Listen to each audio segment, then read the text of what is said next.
तुमने अभी तक इसके कपड़े नहीं बदले, इसका बनाव सिंगार नहीं किया। आज इसकी साईं बच्चल के साथ पहली रात है और ये इसकी सुहाग रात भी है। भले हम इसके सुहाग ना सही, मगर ये तो हमारी सुहागन है।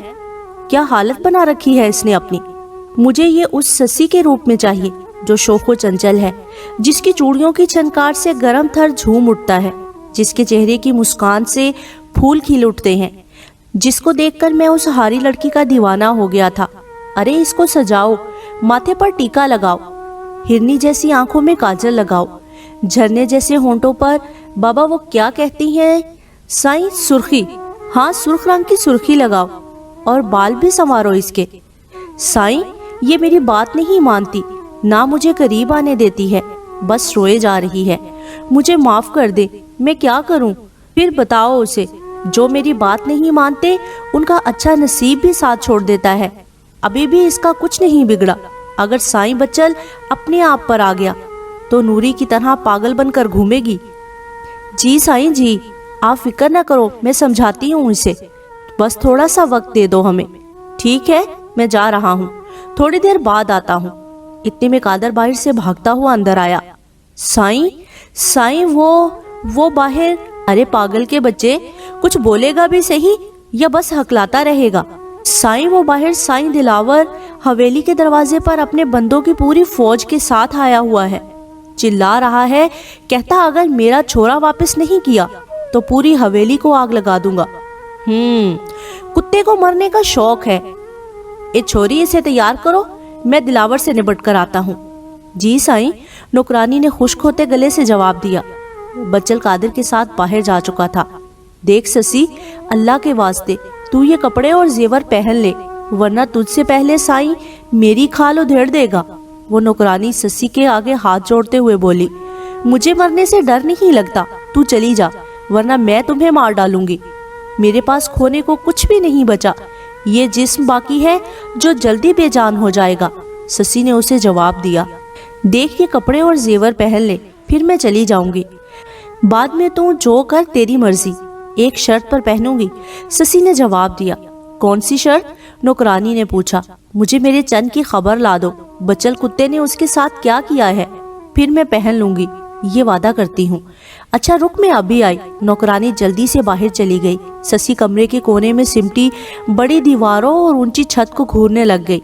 आंखों में लगा काजल रोने की वजह से बहकर गालों पर लंबी लकीर बना चुका था। हाथों की चूड़ियां टूटकर कलाई को जख्मी कर चुकी थी। खुशी और चाहत के साथ पहना गया सुर्ख घाघरा मट्टी धूल से अट चुका था। उसकी हालत काबिले रहम थी, मगर बच्चल को उस पर रहम नहीं आ रहा था। इतने में वो नौकरानी लौट आई और उसे बताया कि उसे बस यही खबर मिली है कि चंद जिंदा है और हवेली में भी नहीं। चंद के जिंदा होने की खबर सुनकर उसने एक तवील सुकून का सांस लिया।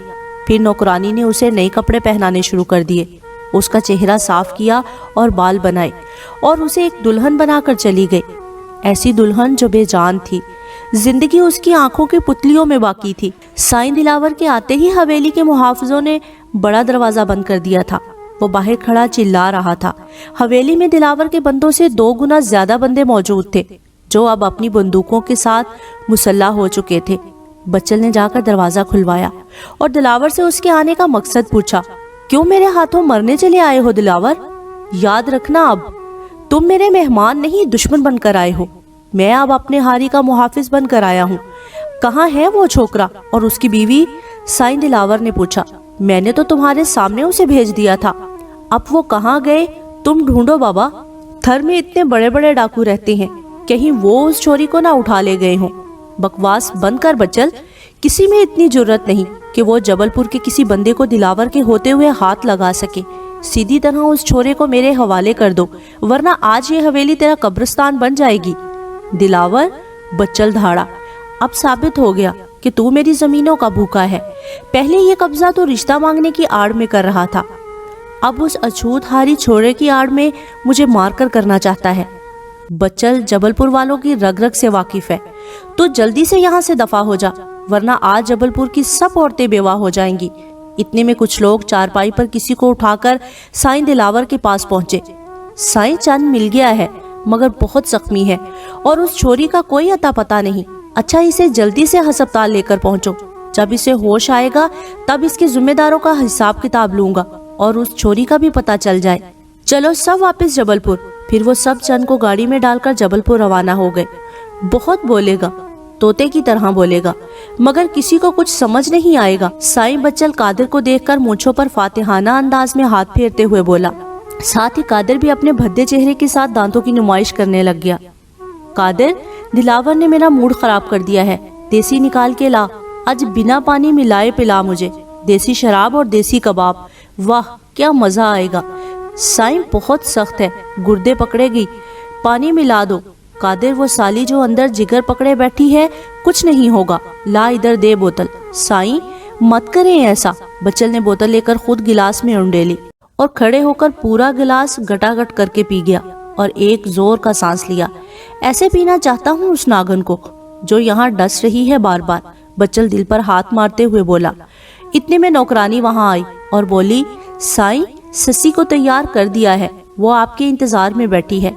पता था, वो मुझे इनकार कर ही नहीं सकती। कादिर चल फिर सुबह मिलेंगे, मुंह मीठा करवाऊंगा तेरा। साईं बच्चल लड़खड़ाते कदमों के साथ अंदर की तरफ चला गया। साईं के जाते ही कादिर ने लपक कर नौकरानी को पकड़ लिया।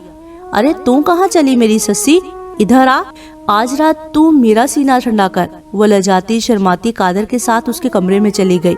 मारवी, तुम्हें याद है ना, तुमने कुछ दिन पहले मुझसे बच्चलपुर के वाक़े का जिक्र किया था और वहां जाने की इजाजत भी मांगी थी।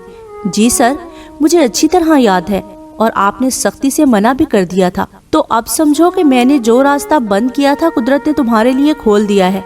कल मुझे अफसोसनाक खबर मिली है कि बच्चलपुर के वडेरे ने एक बार फिर जुल्म की हद पार करते हुए कुछ लोगों को कत्ल किया है और एक लड़की को अगवा कर लिया है। हालांकि पुलिस इस केस में नामालूम लोगों का जिक्र कर रही है, मगर सब जानते हैं बड़े से बड़ा डाकू भी उन वडेरों के इलाके में कोई चोरी नहीं करता, क्योंकि ये उनके ही पालतू होते हैं। मगर सर, अगर ये कत्ल बकौल आपके साईं बच्चल ने किए हैं तो लोग पुलिस के आगे गवाही क्यों नहीं देते? मारवी, वो बेचारे हारी जिनकी नस्लें तक उनकी गुलाम हो चुकी हैं, कैसे एक वडेरे के खिलाफ खड़े हो सकते हैं जहां से उन कहत साली के शिकार लोगों को एक दो वक्त का खाना मिलता है? समझने की कोशिश करो मेरी बेटी। चलो छोड़ो इन बातों को, इन सब चीजों का अंदाजा तुम्हें वहां जाकर खुद ही हो जाएगा। अब बताओ, क्या तुम वहां जाने के लिए राजी हो या मैं किसी मर्द जर्नलिस्ट का इंतजाम करूं? सर, कैसी बातें कर रही हैं आप? मैं बिल्कुल तैयार हूं और वहां जाकर अपने फराइज ईमानदारी के साथ निभाऊंगी। मुझे तुमसे यही उम्मीद थी। हाँ, अगर तुम चाहो तो अपने साथ कोई बॉडीगार्ड ले जा सकती हो, मैं उसका इंतजाम किए देता हूँ। नहीं सर, हम पाकिस्तान के इलाके में जा रहे हैं, कोई सरहद पार तो नहीं जो बॉडीगार्ड की जरूरत पड़ेगी। मैं और मेरा कैमरामैन, बस हम दो ही जाएंगे और हकाइक से पर्दा उठाएंगे। आप बस हमारे लिए गाड़ी का इंतजाम करवा दे। मैं अपनी इकलौती गाड़ी का बेड़ा गर्क कच्ची सड़कों पर नहीं करवाना चाहती, जिसकी अभी तक मुकम्मल किस्तें भी अदा नहीं हुई। ठीक है, आप तैयारी करो, कल सुबह गाड़ी बवा कैमरामैन पहुंच जाएगी। फोन पर राब्ता होता रहेगा। घर जाकर बाप रामलाल को मेरा हेलो बोलना। ठीक है सर, मैं चलती हूँ, गुड बाय। अम्मा सैन, अब बाबा मुझे ऐसे नजरअंदाज नहीं कर सकते अपने फैसलों में। मैं जवान हो गया हूँ। इलाके के लोगों को जब पता चलेगा कि साईं ताहर अपनी होने वाली बीवी को हवेली से नहीं निकाल सका, उससे शादी नहीं कर सकता, तो वो मुझ पर हंसेंगे। बाबा साईं को मालूम नहीं, आपको तो मालूम है, मैं और रानी एक दूसरे को बचपन से प्यार करते हैं। अगर जमीनों का बंटवारा ना हुआ होता तो हम अभी उसी हवेली में रह रहे होते। ताहर, तुम्हारे बाबा साईं सिर्फ तुम्हारे बाबा नहीं, इस इलाके के भी साईं हैं। जब वो फैसला करे तो सर झुकाकर कबूल कर लिया करो। अगर तुम उनकी बात नहीं मानोगे तो दूसरे लोग भी सर उठाना शुरू कर देंगे। मैं किसी सूरत रानी बेटी को साईं बच्चल की अना की भेंट नहीं चढ़ने दूंगी। अभी सिर्फ एक रास्ता बंद हुआ है, दूसरे कई रास्ते खुले हुए हैं और वक्त आने पर हम खुद ये फैसला करेंगे कि रानी बेटी को किस रास्ते से निकालना है। तुम सब्र करो और इस सारे मामले से अभी लाताल्लुक रहो। सरैया बेगम बेटे को समझाते हुए बोली। अम्मा सैन, बाबा साईं जिस अंदाज में गए हैं, आपको लगता है कि कोई रास्ता खुला छोड़कर आएंगे? वो कोई रास्ता छोड़े या नहीं, सुल्ताना बेगम यकीनन कोई ना कोई रास्ता खुला छोड़ेंगी। इतने में बाहर से गाड़ियों के रुकने की आवाजें आना शुरू हो गई और एक नौकरानी भागती हुई अंदर दाखिल हुई। बीबी सैन, साईं खैरो आफियत से आ गए हैं, बस एक जख्मी है उनके साथ। یا اللہ تیرا شکر ہے، ہمارے سروں پر چلنے والی خون کی لال اندھیری ٹل گئی، میں شکرانے کے 2 نفل ادا کروں گی۔ ثریا بیگم دعائیا انداز میں ہاتھ بلند کر کے بولی، سائیں آ رہے ہیں۔ کسی نے باہر سے آواز لگائی، پھر سائیں دلاور اندر داخل ہوئے تو ثریا بیگم نے آگے بڑھ کر ان کی دستار سنبھال لی۔ بندوق انہوں نے طاہر کو پکڑا دی۔ اے چھوری، ٹھنڈا پانی بھر کر لے آ، سائیں تھکے ہوئے آئے ہیں۔ سائیں کیا ہوا؟ سب خیریت تو ہے نا؟ بچل کے ہوتے ہوئے خیریت ہو سکتی ہے بھلا؟ چھورے کو مار مار کے ادموا کر دیا ہے، اسے تو میں لے آیا ہوں، مگر چھوری کو کہیں چھپا لیا ہے۔ اب چھوری بچل پور کی ہے تو میں کچھ نہیں کر سکتا، بس چھورا بچ جائے۔ بہت زخمی ہے بیچارہ، ورنہ فاطمہ اور واحد بخش تڑپ تڑپ کر مر جائیں گے۔ ہاں سائیں، اپنے طاہر کی طرح اکلوتا جو ہے۔ ثریا بیگم، میں بہت تھک گیا ہوں، آج بہت بھاگ دوڑ کی ہے، مجھے اب سونا ہے، کہہ کر سائیں دلاور اپنی خوابگاہ کی طرف چلے گئے۔ تھانے دار غلام رسول کے گھر جا کر پیرل اور امام بخش کی لاشیں قبضے میں لے کر پوسٹ مارٹم کے لیے بھیج چکا تھا۔ تھانے دار صاحب، اب کیا کرو گے ہسپتال بھیج کر؟ اس وقت تو تم آئے نہیں جب میرا بیٹا تڑپ تڑپ کر جان دے رہا تھا۔ کس نے کیا یہ سب؟ کیوں تم نہیں جانتے؟ قانون اندھا ہوتا ہے غلام رسول، تم اچھی طرح سے جانتے ہو، اسے گواہوں، دلیلوں اور ثبوتوں کے ذریعے آنکھیں لگائی جاتی ہیں۔ بتاؤ کون لوگ تھے جنہوں نے یہ خون خرابہ کیا؟ کسی پر شک ہو تو بتاؤ، میں خود ان کو ہتھکڑیاں لگاؤں گا۔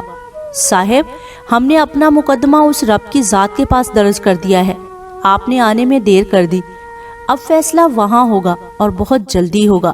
اب کی بار حاجرہ بولی، ٹھیک ہے، قانون کا کام اپنا کام کرنا ہے، میں قاتلوں کو ڈھونڈنے کی بہت کوشش کروں گا۔ تھانے دار صاحب، آپ کو اتنی ہی زیادہ جلدی ہے تو جاؤ پکڑو اس ظالم منحوس بچل کو جو ہمارے گھر کی خوشیاں کھا گیا ہے۔ اور پتر سانول، نہیں، ایسے نہیں کہتے، چپ ہو جا۔